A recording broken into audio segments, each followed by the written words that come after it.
Hi hello Telangana రాష్ట్ర ప్రజలందరికీ నమస్తే, గుడ్ మార్నింగ్, శుభోదయం. ఈ రోజు మన ప్రజావాణి తెలుగు దినపత్రికలోని మెయిన్ పేజ్ అండ్ వార్తా విశేషాలు ఏ విధంగా చూద్దాం. సో దయచేసి అందరూ ఛానల్ ని సబ్స్క్రైబ్ చేసి సోషల్ మీడియాలో ఒక వీడియోని షేర్ చేయవలసిందిగా కోరుతాను. వార్తా వివరాల్లోకి వెళ్దాం. యూపీఎస్సీ ఫలితాల్లో తెలుగు విద్యార్థుల సత్తా. యూపీఎస్సీ సివిల్ సర్వీసెస్ 2024 తుది ఫలితాలు విడుదల. దేశవ్యాప్తంగా మొత్తం 1009 మంది అభ్యర్థులు ఎంపిక. తెలుగు రాష్ట్రాల నుంచి పలువురు విద్యార్థులకు ఉత్తమ ర్యాంకులు. ఈ సాయి శివానికి 11వ ర్యాంక్, బండా వెంకటేష్ కు 15వ ర్యాంక్ అన్నట్టు యూపీఎస్సీ ఫలితాలు మళ్ళీ విడుదల కావడం జరిగింది. కాబట్టి తెలుగు విద్యార్థుల సత్తా అన్నట్టు మనకి ఇలా రావడం జరిగింది. కాబట్టి సో ఎక్కడ విద్యార్థులు అవకాశం వచ్చినా సరే కానీ ప్రజల గురించి ఆలోచించి ప్రజలు ఇచ్చినటువంటి బాధ్యతను మీకు ప్రభుత్వాలు ప్రజలకు సేవ చేయమని చెప్పేసి బాధ్యతలు అప్పగిస్తాయి. కాబట్టి ఖచ్చితంగా ప్రజల గురించి, నిరుపేద ప్రజల గురించి సమస్యల పైన ఫోకస్ చేయాల్సిందిగా కోరుతున్నాను. ప్రభుత్వ పెద్దల జేబులు నిండుతున్నాయి. వైసీపీ పిఎస్సి సమావేశంలో రాష్ట్ర ప్రభుత్వంపై జగన్ తీవ్ర విమర్శలు. కక్ష సాధింపు రాజకీయాలు, అవినీతి పెరిగిపోయారని ఆరోపణ. విశాఖ భూములు, అమరావతి పనులపై ప్రభుత్వ నిర్ణయాలను తప్పుబట్టిన జగన్. వాస్తవానికి ప్రభుత్వ పెద్దల జేబులు నిండుతాయి. ఎట్లా నిండుతాయి? ఈ ఉచిత పథకాలు తెచ్చుడు, దాంట్లో స్కామ్ కొట్టుడు, ఆరోగ్యశ్రీ అని చెప్పేసి యాదని ఇదని మొత్తం బోగస్ పత్రాలు సృష్టించాలి. హాస్పిటల్లో పేషెంట్ ఉండరు, ఇక్కడ మాత్రం లక్షల రూపాయలు కోల్పోతే అర్థం కాదు. మరి ఇక మొత్తం అధికారులు, ఈ హాస్పిటల్ యాజమాన్యము, ప్రభుత్వంలో ఉన్నటువంటి కొంతమంది దొంగలు లంగలు కలిసి మొత్తం ఈ కార్యక్రమానికి శ్రీకారం చుడతారు అనమాట. పురుడు పోస్తారు, పునాది చేస్తారు, ఇక లక్షల రూపాయలు దొబ్బుతుంటారు అనమాట రోజు. తెలంగాణ ఇంటర్ ఫలితాలను విడుదల చేసిన డిప్యూటీ సీఎం పట్టి. ఇంటర్ ఫలితాలు ఫస్ట్ ఇయర్ ఫలితాల్లో 66.89% ఉత్తీర్ణత, సెకండ్ ఇయర్ లో 71.37% ఉత్తీర్ణత ఏదైతే నిన్న మరి రిజల్ట్స్ రావడం జరిగింది ఇంటర్ విద్యార్థులకి. సో దాంట్లో భాగంగా 66.89% మనకి విద్యార్థులు పాస్ అవ్వడం జరిగింది. అదేవిధంగా సెకండ్ ఇయర్స్ లో 71.37% ఉత్తీర్ణత రావడం జరిగింది. కాబట్టి ఈనాడు విద్యార్థుల భవిష్యత్తు గురించి ఆలోచించుకోవాలి. చాలా మటుకు ఈనాడు ఇంటర్ విద్యార్థులే ఎక్కడైతే ఎదగాల్సిన ఏజ్ ఉందో అక్కడనే కొలాప్స్ అయిపోతున్నారు, చెడు వ్యసనాలకి అలవాటు పడుతున్నారు. కాబట్టి ఖచ్చితంగా మనకి ఇంత శాతం తగ్గింది అంటే సరే ఆలోచించుకోవాలి విద్యార్థులారా. దయచేసి మీ భవిష్యత్తు మీ చేతిలో ఉంది, సరిగ్గా చదువుకొని మంచి ఉద్యోగ అవకాశాలు పొందాల్సిందే కోరుతాం. చెడు వ్యసనాలకు ఎక్కడ బానిస కావద్దు, తల్లిదండ్రుల పేరు నిలబెట్టాలని కోరుతాం.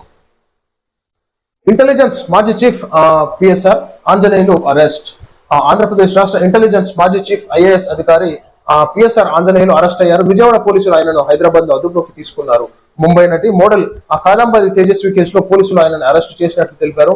ఈ కేసులో పిఎస్ఆర్ ఆంజనేయులు ఎందుకు అరెస్టు చేయలేదని గతంలోనే హైకోర్టు ప్రశ్నించిన సంగతి తెలిసిందే. ఇంటెలిజెన్స్ మాజీ చీఫ్ పిఎస్ఆర్ ఈయననే అరెస్ట్ చేసినట్టు ఇక చూసుకోవాలి. ప్రజలకి న్యాయ వ్యవస్థ మీద నమ్మకం కోల్పోతా అంటే ఇటువంటి వ్యక్తుల వల్ల నమ్మకం కోల్పోతారు.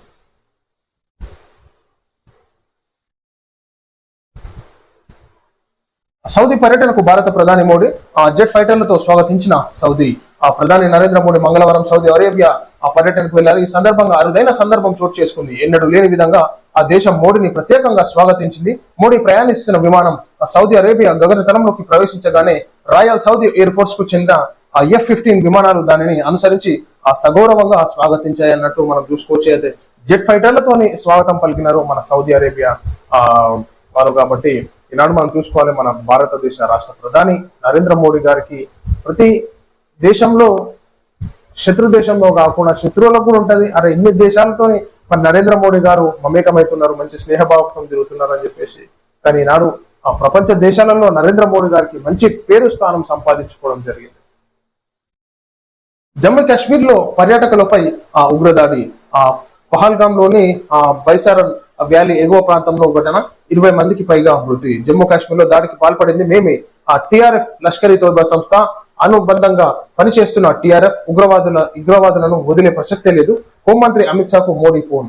ఆ ఘటనను తీవ్రంగా ఖండించిన ప్రధాని అమిత్ షా. ఏదైతే మనం చూసినాం ఈనాడు ఇది విహారయాత్రకాన్ని పోయి అక్కడ ఉన్నటువంటి దంపతులను మరి వీళ్ళు ఉగ్రవాదులు కాల్చి చంపడం జరిగింది. చాలా బాధాకరం. ఏదైతే రీసెంట్ గా మ్యారేజ్ అయ్యి అట్లా బయటకు వెళ్ళారు విహారయాత్రకు అని చెప్పేసి. సో అటాక్ చేసి పాయింట్ బ్లాంక్ రేంజ్ లో కనిపెట్టి కాల్చడం జరిగింది. సో ఈ వ్యక్తిని మనం నిన్న వార్త చూసినాం. సో చాలా బాధాకరం.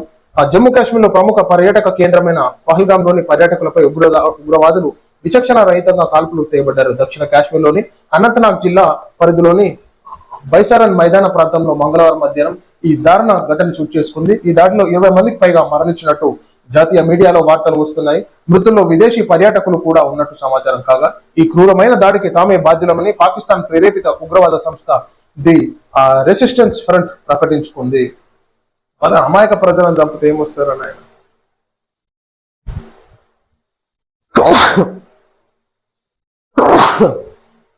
నేరుగా భారతదేశ సైన్యంతో కొట్లాడక మీరు అమాయకమైనటువంటి ప్రజలను చంపితే ఏమొస్తుంది? ముగిసిన సీఎం రేవంత్ పర్యటన నేడు హైదరాబాద్ కు తిరిగి రాక తెలంగాణ రాష్ట్ర ముఖ్యమంత్రి రేవంత్ రెడ్డి నేతృత్వంలో తెలంగాణ రైజింగ్ ప్రతినిధి బృందం జపాన్ పర్యటన విజయవంతంగా ముగిసింది. ఈ పర్యటన తర్వాత ద్వారా రాష్ట్రానికి భారీ స్థాయిలో పెట్టుబడులు, ఉద్యోగ అవకాశాలు వచ్చాయి. ఇప్పటి వరకు మొత్తం 12,062 కోట్ల విలువైన అయితే మరి అంతకు సంబంధించినటువంటి కోట్లు మన రేవంత్ రెడ్డి అన్న పట్టుకొస్తాడు. మరి పట్టుకొని రాగానే పనులు ఎట్లా మొదలు పెడతారు, ఉద్యోగ అవకాశాలు ఎట్లా వస్తాయి, ఏ కంపెనీ పెడతారు, మరి ఏ గవర్నమెంట్ భూములు మళ్ళీ ఇప్పుడు స్మాష్ అయితే చూసుకోవాలి. సో ఎక్కడికెళ్లకు ఏదన్నా సరే కానీ తెలంగాణ రాష్ట్రం ఉన్నటువంటి ప్రభుత్వ భూముల పని పట్టకుండా ఉన్నటువంటి డెవలప్మెంట్ కేటాయించినటువంటి గతంలో తెలంగాణ రాష్ట్ర ప్రభుత్వం కూడా కేటాయించింది కాబట్టి అలాంటి భూములను వాడుకొని ఇండస్ట్రీలు అయితేనేమి, సాఫ్ట్వేర్ కంపెనీస్ అయితేనేమి సో డెవలప్మెంట్ లో భాగంగా ఉద్యోగాలు వచ్చేటట్టు చూడరు రేవంత్ రెడ్డి గారు. ముడుపులు ఇచ్చే కంపెనీలకే ఆర్డర్లు, ప్రతి నెల 5వ తేదీన కమిషన్ల లెక్కలు, దోపిడీ 3,200 కోట్లు, రిమాండ్ రిపోర్ట్ల వెల్లడి, కసిరెడ్డికి రిమాండ్, విజయవాడ జైలుకు తరలింపు అన్నట్టు మనం ముడుపులు ఇచ్చే కంపెనీలకే ఆర్డర్లు. అంతే కదా, కమిషన్ కొట్టాలి, దందా చేయాలి. బనకచర్ల ప్రతిపాదనలు. ఢిల్లీ పర్యటనలో బిజీగా సీఎం చంద్రబాబు, కేంద్ర మంత్రి అమిత్ షాతో రాజ్యసభపై చర్చ, కేంద్ర మంత్రి పాటిల్తో బనకచర్ల ప్రతిపాదనలు. ఢిల్లీ పర్యటనలో ఏపీ సీఎం నారా చంద్రబాబు నాయుడు బిజీగా గడిపారు. పలువురు కేంద్ర మంత్రులను కలిసి రాష్ట్రానికి సంబంధించిన పలు సమస్యలపై చర్చించిన సీఎం చంద్రబాబు కేంద్ర హోంశాఖ మంత్రితో కీలక చర్చలు జరిపారు. ప్రధానంగా రాజ్యసభ ఉప ఎన్నికలపై చర్చించినట్టుగా తెలుస్తోంది. ఏపీ నుంచి ఖాళీ అయిన రాజ్యసభ స్థానాన్ని భర్తీ చేసే అంశంపై నిర్ణయం తీసుకున్నట్టుగా సమాచారం. విజయసాయి రెడ్డి స్థానాన్ని భర్తీ చేసే అంశంపై నిర్ణయం తీసుకున్నట్టుగా సమాచారం అన్నట్టు చూసి అయితే బనకచర్ల ప్రతిపాదనకు మరి చంద్రబాబు నాయుడు గారు భారీ కసరత్తు చేస్తా ఉన్నారు. సో ఉన్నటువంటి రైతాంగానికి, అదేవిధంగా విద్యార్థి రంగానికి, ఉద్యోగ రంగానికి కూడా ప్రతి దాని మీద చాలా ఫోకస్ చేస్తున్నారు ఇలా చంద్రబాబు నాయుడు గారు. కాబట్టి సో ఉన్న తెలుగు రాష్ట్రాలు అందరు ప్రజలు సంతోషంగా ఉండాలి అని చెప్పేసి కోరుకుంటాను. సో ఇది ప్రజలను మనం చూస్తున్నాం. ఈ రోజు మన ప్రజావాణి తెలుగు దినపత్రికలోని మెయిన్ పేజెస్ వార్తా విశేషాలు. అందరికీ నమస్తే.